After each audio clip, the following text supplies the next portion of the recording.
निज स्वरूप को परम रस जामे भरो अपार। बंदो परमानंदमय समय सारे विकार। कुंद कुंद मुनि चंद्रवर अमृत चंद्र मुनि आत्मरसी बानारसी बंदो पदय।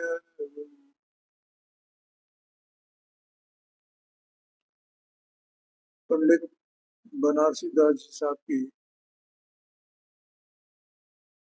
17वीं शताब्दी की विक्रम की 17वीं शताब्दी, हाँ, उसमें इसकी रचना हुई।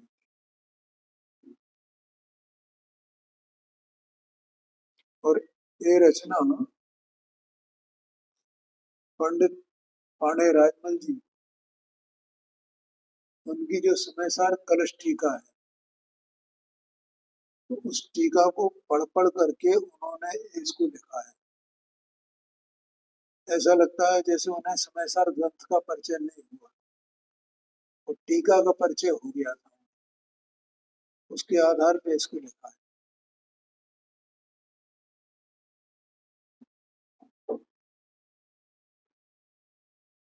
इसकी जो हिंदी की गई है, हिंदी अर्थ किए गए हैं ना, तो ये अर्थ बुद्धिलाल श्रावक रहे हुए हैं, उन्होंने किए। ये शायद बहुत बाद में हुए होंगे। समयसार नाटक है वो तो केवल छंदों में है। इसमें टोटल मैंने पीछे देखा था 1707 छंद है, 1707।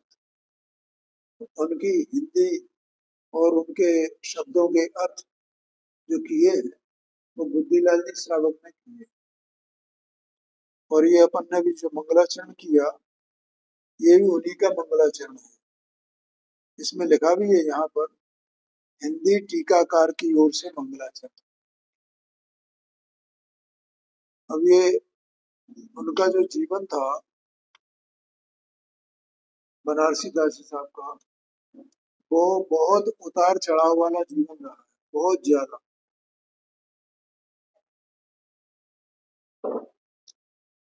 दो दो लोग एक एक में देख लो, उसमें क्या है, कलम 2-3 किताबों की और व्यवस्था कर लेंगे। तो उन्होंने अपना आत्म परिचय भी लिखा है, और वो आत्म परिचय अर्ध कथानक के नाम से है।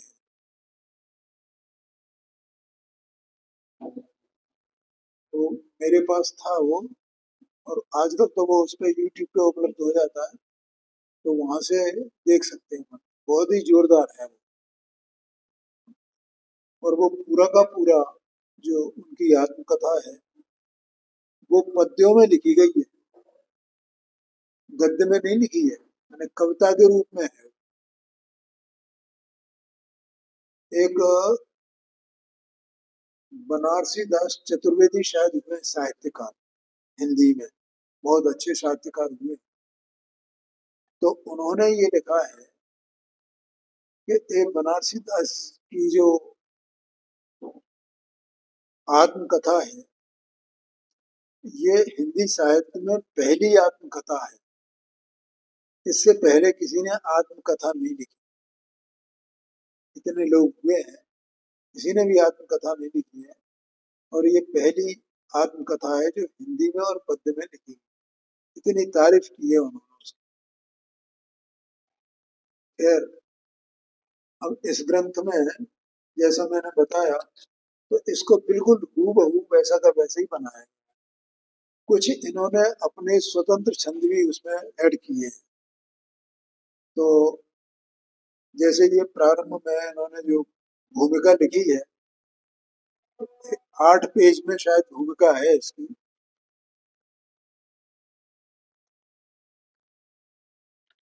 नहीं, ज्यादा में है। उत्थानिका के नाम से है ये।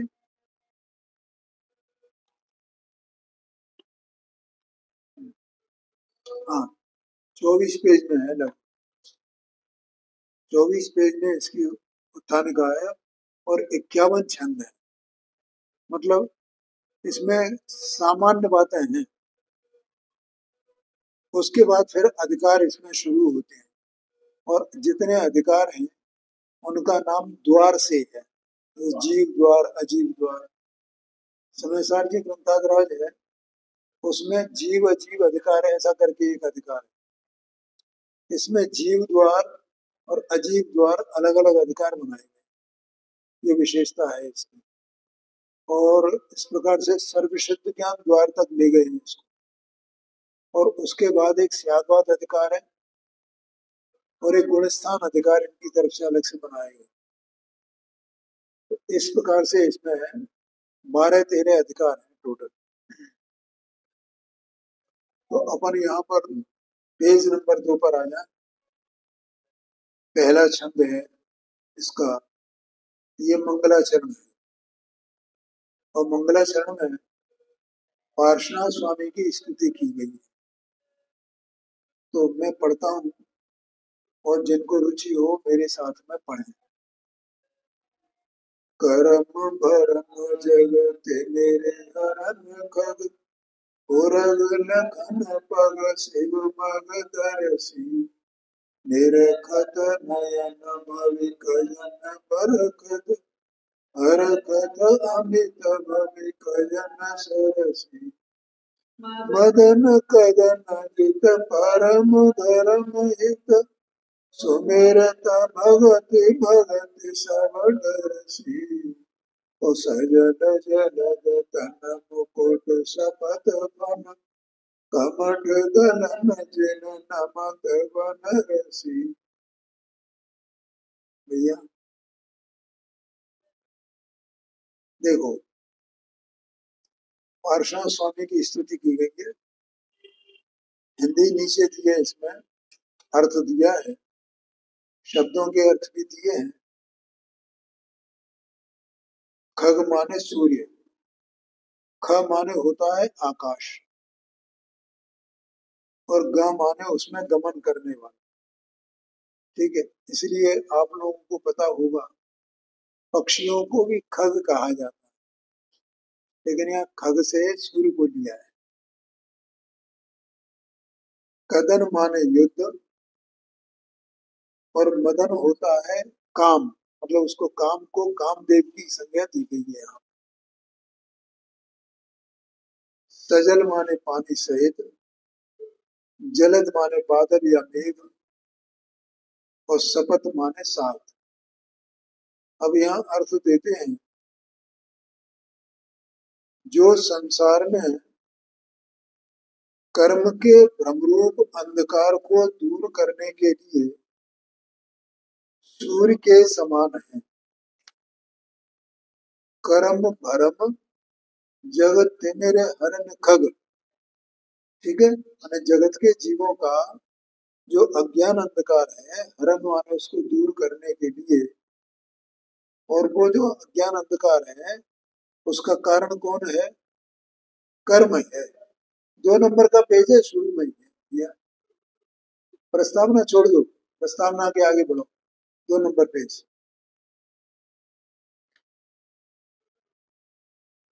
बता देना भैया।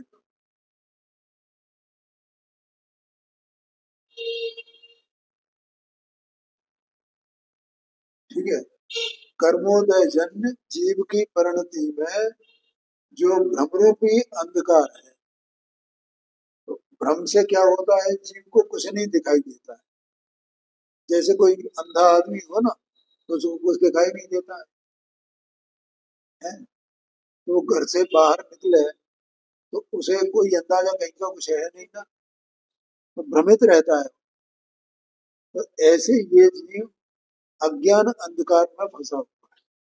तो उसके इस अज्ञान अंधकार को दूर करने के लिए हे भगवान, जैसे सूर्य जगत के अंधकार को दूर करता है, ऐसे आप भी जगत के जीवों के मोह रूपी अंधकार को दूर करने के लिए सूर्य के समान है।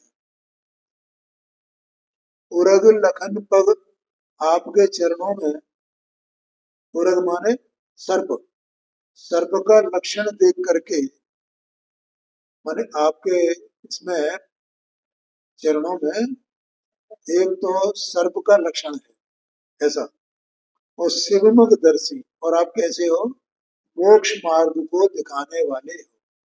सम्यक दर्शन, सम्यक ज्ञान, सम्यक चरित्र, जो मोक्ष मार्ग है, तो मोक्ष मार्ग किस प्रकार का है, कैसे जीव उसको प्राप्त करते हैं और कैसे संसार से पार होते हैं, उसको दिखाने वाले आप ही हो। निरखत नयन भविक जल बरखत, हे भगवान, जो भक्तजन आपको देखते हैं, आपका दर्शन करते हैं, ठीक है, तो उनके आंखों से खुशी के, हर्ष के आंसू निकल पड़ते हैं। अमित भविक जन सरसी, अनेक भव्य जनों के आंखों की ऐसी दशा होती है। फिर कहते हैं मदन कदन चित, माने कामदेव से, कामदेव को युद्ध में जीतने वाले। हे भगवान, आपने अपने पुरुषार्थ से, देखो अपन ये जानते हैं कि 5 अपने 24 तीर्थंकर हुए ना, उसमें 5 बाल यति थी। बाल यति का मतलब, हाँ, बाल ब्रह्मचारी थे, तो उसमें एक पार्श्व स्वामी भी थे, ये उनकी महिमा है। तो उन्होंने कामदेव को जीत लिया, शादी नहीं की ना, तो कामदेव को जीत लिया, उसको युद्ध में हरा दिया। ये सब अलंकारिक भाषा है, वास्तव में तो वो काम से परास्त नहीं हुए। जिस काम से सारा जगत परास्त होता है, उन्होंने उस कामदेव को जीत लिया, और वे अपने आत्मा में निरंतर उन्होंने रमण किया, ऐसा अखंड ब्रह्मचर्य व्रत का पालन किया, अपनी आत्मा में रमण का। ठीक है, अभी कल परसों पूज्य गुरुदेव जी का व्याख्यान आ रहा था, ये अपना परमात्म प्रकाश में, तो जिस समय ये व्याख्यान चल रहा था, उस समय भादों का दशलक्षण का पर्व था, और दशलक्षण के पर्व में अंतिम दिन था ब्रह्मचर्य। तो गुरुदेव सिंह ने कहा ब्रह्मचर्य माने अपना ब्रह्म स्वरूप, अपना आत्मा, उसमें चरण करना, उसका आचरण करना, उसका नाम वास्तव में ब्रह्मचर्य। तो ऐसे आत्मा में आचरण करने वाले पार्श्व स्वामी, उस आचरण के द्वारा उन्होंने, उसके पुरुषार्थ से उन्होंने कामदेव रूपी जो योद्धा था उसको जीता था। परम धर्म हित, माने परम धर्म के हितकारी हो आप, जगत में जो वास्तविक धर्म है, यथार्थ धर्म है, उसके स्वरूप को आपने प्रकाशित किया। सुमेरत भगत, भगत सब डर से, माने जो भक्त जी ऐसे भगवान के स्वरूप का जो स्मरण करते हैं, ठीक है, यहाँ भगत भगत 2 बार है ना, तो पहला भगत तो भक्तों के लिए है, और एक भागने के लिए, कि उनके डर इत्यादि ये जो विभाव भाव हैं, वे सब भाग जाते हैं, उन्हें डर नहीं लगता है, जो आपकी भक्ति करने वाले हैं। ऐसे भक्ति जी, भक्ति करना माने उनके उनके स्वरूप को समझ करके, और उनकी वाणी से अपने स्वरूप को समझना। उन्होंने जो धर्म का प्रकाश जगत में किया है, उस धर्म के प्रकाश में अपने स्वरूप को जानना, और उससे, उसके जानने से जीव निर्भय हो जाते हैं। 7 प्रकार के भय होते हैं ना, तो 7 प्रकार के भयों का अभाव हो जाता है। 7 प्रकार के भय, इस लोक का भय, परलोक का भय, आरक्षा भय, अगुप्ति भय, मरण भय, अकस्मात भय, और वेदना भय। ये 7 प्रकार के भय होते हैं। ये 7 प्रकार के भय ज्ञानी को नहीं।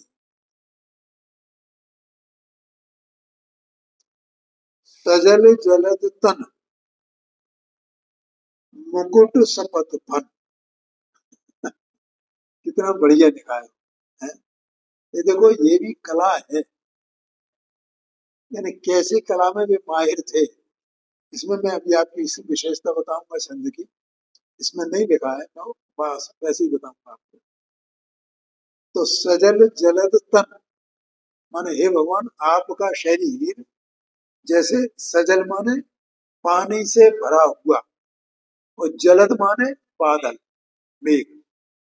तो पानी से भरा हुआ जैसा मेघ होता है तो उसका कैसा रंग होता है? हाँ, तो वैसा ही रंग आपका है, आपका शरीर जो है ऐसे रंग वाला है। उसको ऐसे लिखा उन्होंने, सजल जलद तन। ठीक है। और आपके सिर पर मुकुट कौन सा है? कि 7 फनों का मुकुट आपके सिर पर है, मुकुट सपत फन है। और कमठ दलन, के पूर्व पर्याय में आपने कमठ का मर्दन किया था, उसको हराया था। कमठ दलन जिन नमत बनारसी, बनारसी दास जी ऐसे आपके स्वरूप को नमस्कार करते हैं। देखो इसकी क्या विशेषता है कि जो काव्य होता है ना, मुझे अलग अलग प्रकार के छंद होते हैं। तो अलग अलग प्रकार के छंदों में अलग अलग प्रकार की मात्राएं होती हैं, उनकी लय अलग अलग प्रकार की होती है। तो मात्राएं जानते हो? नहीं जानते? हिंदी का व्याकरण कुछ पढ़ा है कि नहीं? देखो जैसे अ, आ, हाँ, तो जब वो बड़ा होता है कोई भी, जैसे ई बड़ी, तो ई की जैसे की, सी, पी, तो इसकी 2 मात्राएं गिनी जाती हैं। ठीक है। ऐसे ओ और औ ऐसा होता है ना, तो ओ की भी और औ की भी 2 मात्राएं, और छोटा ऊ और बड़े ऊ की इसमें एक एक और 2 मात्राएं। इस प्रकार से वो मात्राएं गिनी जाती है। ठीक है। अब ये देखना इसमें क्या विशेषता है छंद में, कि हर एक छंद में, माना 2-2 लाइन के छंद है ना, तो 2 लाइन के ये 8 लाइनें हैं टोटल। तो हर एक के दूसरी लाइन में अंतिम जो शब्द है, उसका अंतिम अक्षर है वो 2 मात्र वाला है, और बाकी सबके सब एक एक मात्रा वाले हैं। ये विशेषता है इस छंद की। उस छंद का यहाँ उपयोग किया है बनारसी दास। इससे पता चलता है कि उन्हें ये अलंकार और छंद और काव्य का कितना जबरदस्त वो ज्ञान था। क्योंकि छंद और अलंकारों के ज्ञान के बिना कोई इस प्रकार की रचना नहीं कर सकता। इसलिए बहुत ऊंचे दर्जे के साहित्यकार थे उस समय के। और यही कारण है कि इनको जो है, इनकी कला के कारण से अकबर अपने दरबार में इनको जगह देता था, अकबर बादशाह। हाँ हाँ हाँ जी, हाँ जी, हाँ जी। नहीं नहीं लिख सकता, नहीं लिख सकता, बिल्कुल सही बात, ये बात है। और इसको पढ़ने में कितना आनंद आता है, क्या कैसी लय है उसकी, ऐसा है। तो इस प्रकार से ये पहला छंद, ये मंगलाचरण का है। और एक दूसरा छंद भी मंगलाचरण का ही है। देखो ये छप्पय छंद है,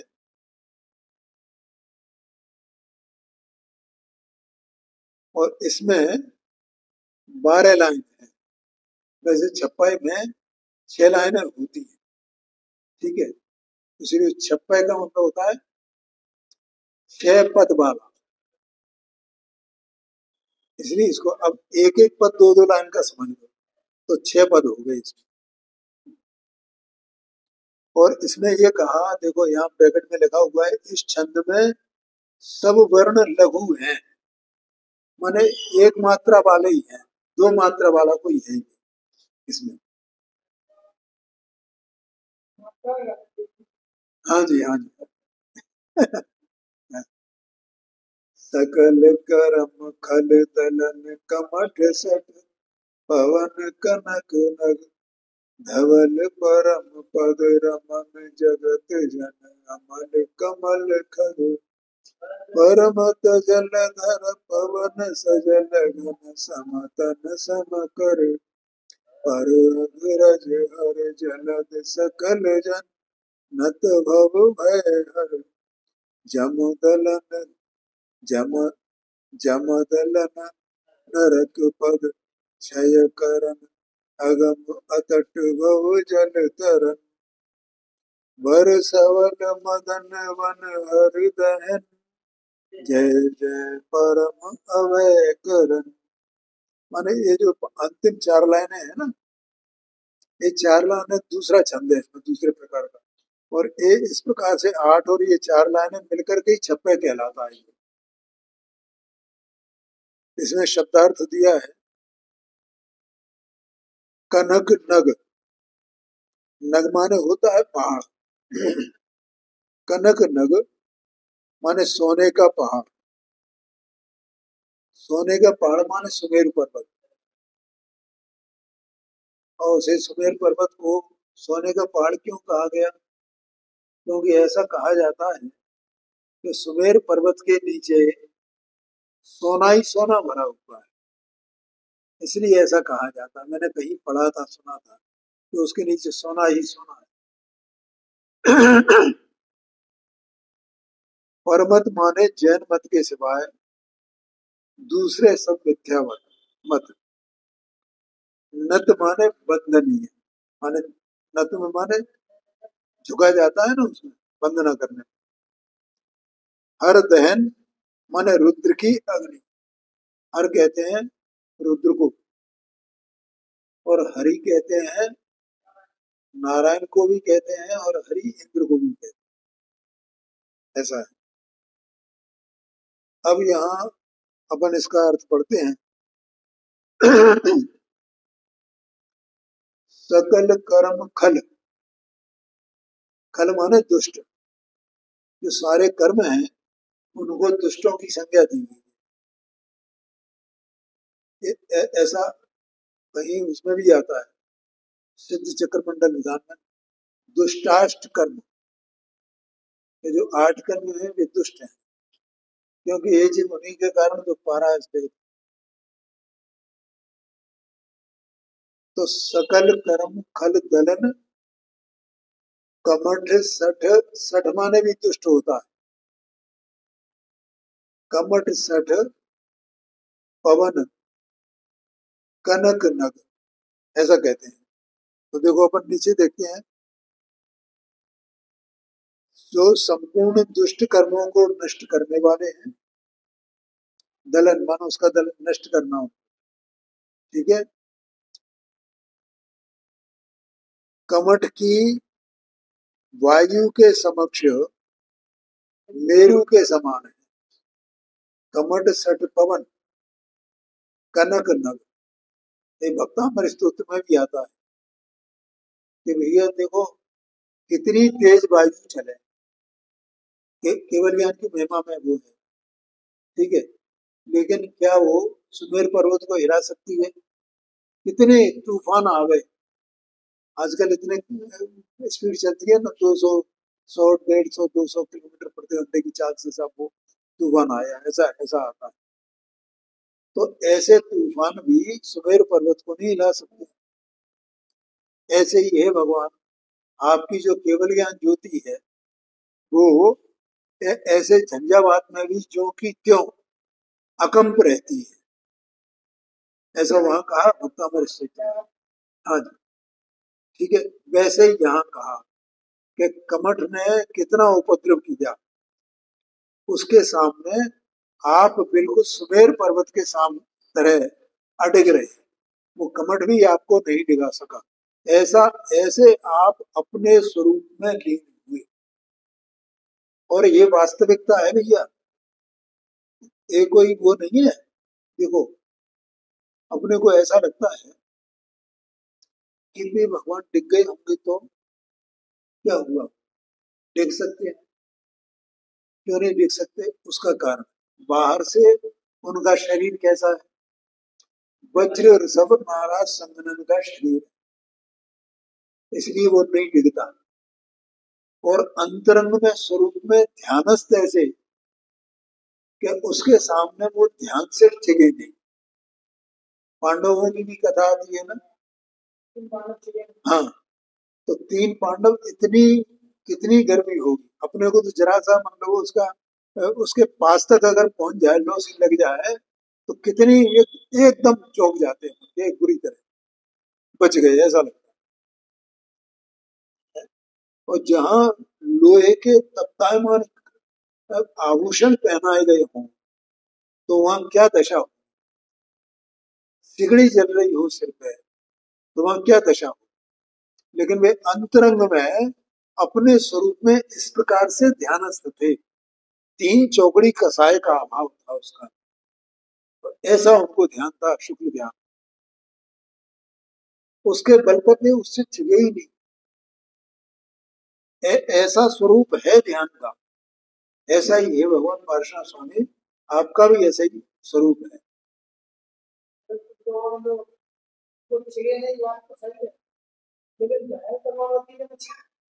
अरे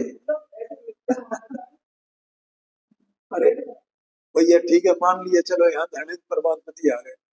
हम पूछते पांडवों के पास कौन आए।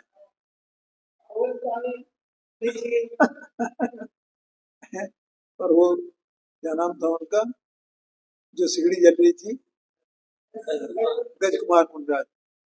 उनको उनके पास कौन आया रक्षा करने के लिए। तो सब पागलपंथी है, लोग कुछ भी कहते हैं, क्या है उसमें। लेकिन ये वास्तविकता है प्रभु, हम इसको स्वीकार करें। ऐसा चारित्र, ऐसा आचरण जीव का हो सकता है कि वो अपने में ऐसा डूब जाए कि उसे उसका वो असर ही मालूम नहीं पड़े। देखो, दूसरी बात ये क्यों संभव है, जिसको जितनी मतलब आसक्ति होगी ना पर पदार्थों में, उतना ही उसे भय और चंचलता होगी। ये समझते हैं, ठीक है। और वो आसक्ति उसकी परिणति में कर्मोदय जन्य होती है, ठीक है। अब जिसको 3 चौकड़ी कसाय का अभाव है, तो उसे आसक्ति कहाँ हो सकती है, किस चीज में आसक्ति होगी। पहली बात, ठीक है। दूसरी बात कि वहां दुख रहा नहीं है, इतना वीतराग भाव, गहन वीतराग भाव। तो वो वीतराग भाव के कारण से वो बाहर का दुख दुख लगता ही नहीं है हमारे, क्योंकि दुख का वेदन तो तब करे जब राग होए। राग के कारण से दुख का वेदन होता है। राग रहा नहीं तो दुख का वेदन कैसे होए। मूल कारण ये है भैया, दुख का वेदन तो 3 को तो नहीं हुआ, तो 2 को हुआ क्या। 5 पांडवों में से मैं पूछता हूँ।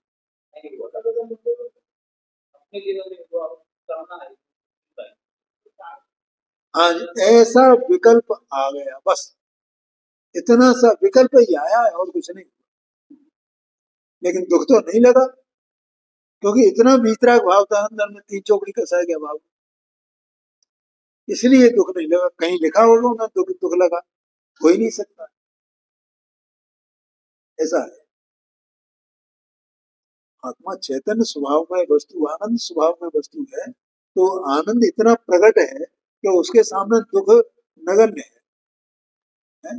जैसे भगवान अनंत परमात्मा होते हैं ना, तो अनंत परमात्मा के अभी वेदनी कर्म का सद्भाव है क्या नहीं।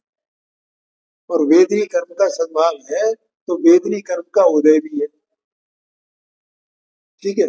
और वेदनी कर्म के 2 भेद होते हैं, ठीक है। अब उनके साता का उदय कितना है और असाता का उदय कितना है। कि साता का उदय उदय कहाँ पढ़ा था, आदि मैंने पढ़ा था कि साता का उदय तो जैसे समुद्र, और असाता का उदय जैसे एक बूंद, इतना है। तो बोलो उन्हें दुख कहां से लगेगा। ऐसे ही वहां है, क्योंकि वे तो अल्पकाल में अंतर मूर्ति में मोक्ष दशा को प्राप्त करने वाले हैं, अनंत अवस्था को प्राप्त करने वाले हैं, तो उन्हें दुख लगे कैसे। इसलिए दुख नहीं लगता अभी। बाहर में जीव अज्ञान के कारण जो कपट में उपसर्ग किया या दूसरों को रोग जो उपसर्ग करने वाले हैं, परिचय उत्पन्न करने वाले हैं, तो वे भले ही करें, वे तो सब अज्ञानी है बेचारे, वैसा कर करके, लेकिन वे तो अपने स्वरूप से नहीं चिखते हैं। ये महिमा है। आगे कहते हैं देखो,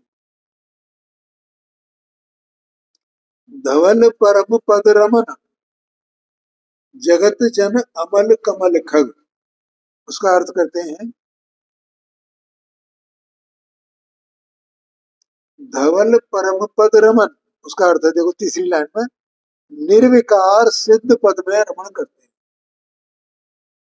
आत्मा का जो स्वरूप है सिद्ध जैसा है ना, तो सिद्ध पद में रमण करते हैं। जगत जन अमल कमल खग, संसारी जीवों रूप कमलों को प्रफुल्लित करने के लिए सूर्य के समान है। जगत जन, जगत के जो जीव हैं, अमल कमल खग, निर्दोष, अमल माने निर्दोष, निर्दोष जैसे कमल होता है तो कमल वो खिल जाता है ना, ऐसे जगत के जीव आपके उसको पाकर के भव्य भव्य जीव, उनके हृदय खिल जाते हैं आपके दर्शन प्राप्त करके। अगला है, परमत जलधर पवन सजल घन समतन समकर।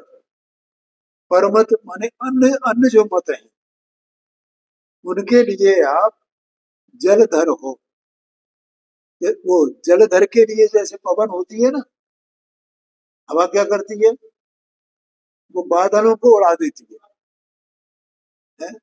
ऐसे ही हे भगवान, आपकी जो वाणी है वो परमत का खंडन कर देती है, उड़ा देती है उसे।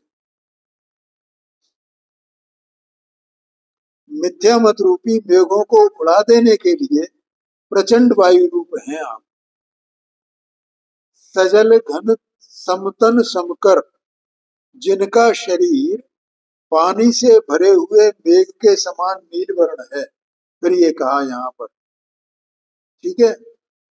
अब आगे कहते हैं, पर अघ रज हर जलद सकल जन नत भव भय हर। जो जीवों को समता देने वाले हैं, अशुभ कर्मों की धूल धोने के लिए मेघ के समान है। पर हर रज हर माने दूसरों के जो पाप रूपी रज है उसको दूर करने वाले हो भगवान आप। देखो भगवान करते धरते कुछ नहीं है,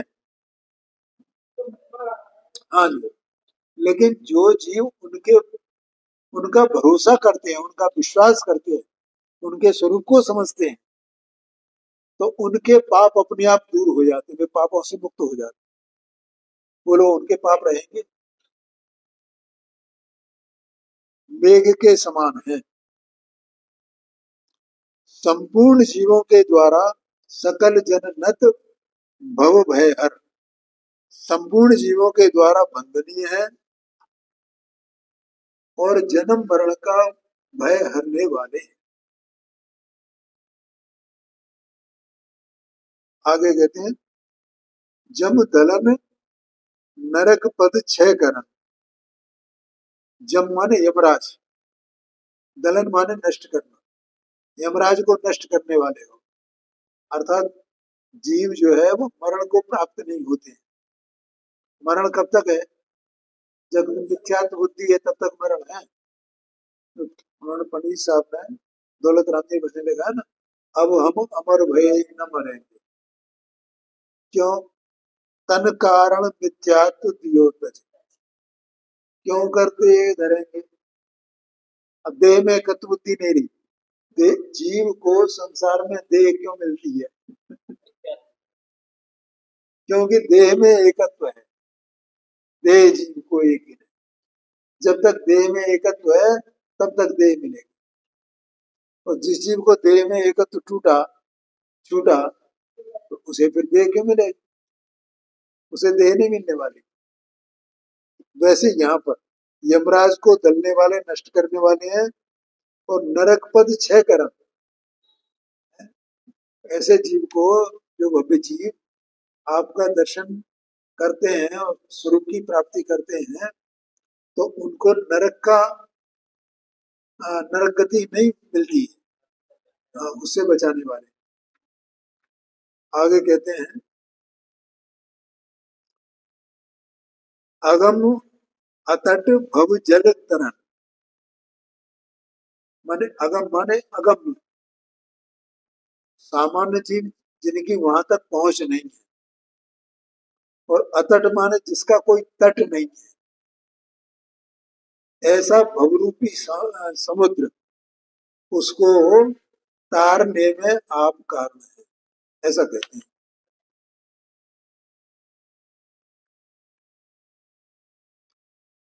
जो बड़े और गंभीर संसार सागर से तारने वाले हैं।